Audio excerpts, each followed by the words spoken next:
ఆక్రమణలే కొంప ముంచినాయి. చెరువులు నాలాలను కబ్జా చేసిన లీడర్లు రియల్టర్లు. ఎప్పుడైనా ఈ దేశానికి రాష్ట్రానికి ముప్పేవాడంటే లీడర్లే.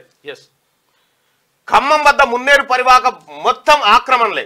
భారీగా వెంచర్లు చేసి అమ్మేసిన రియల్టర్లు. కోదాడ పెద్ద చెరువులో 300 ఎకరాలు కబ్జా. గట్టి వాన పడితే పట్టణాలను ముంచెత్తుతున్న వరద. కబ్జాల విషయం తెలిసినా పట్టించుకుని ఆఫీసర్లు అంటూ లీడర్లు ఫంక్షన్ హాల్ కట్టిరు. లీడర్లు ఫంక్షన్ హాల్ కట్టి ఈ ఎఫ్టీలల్లా బఫర్ జోన్లలో కట్టి ఈ లీడర్లు చేసిన ముప్పే. నేను కావాలంటే చూపిస్తా.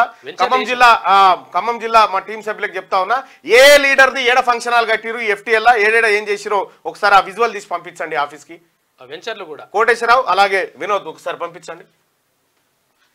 నీట మునిగిన విల్లాలు. హైదరాబాద్ శివారు మొకిలాలోని పలోమా విల్లా వాసుల అవస్థలు. ఇగో విల్లాలు కడితే నీటిలో మునిగిపోయి నిలిచిన కరెంటు నీటి సరఫరా. 33 ఎకరాల్లో 212 విల్లాలు, 1000 మంది నివాసం.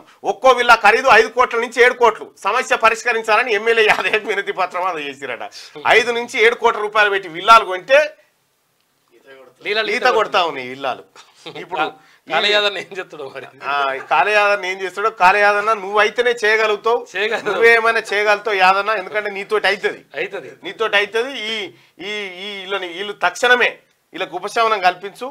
ఓ మన అదేంది గూడబట్టి మరి నీళ్లు కొడతారా ఏం చేస్తారా అని కాళయాదన్న తోటి అవుతుంది. ఇదంతా ఈ ఏది విల్లా వాసులను రక్షించే బాధ్యత కాళయాదన్న భుజాల మీద వేసుకుంటాడు. లైక్ చేయండి,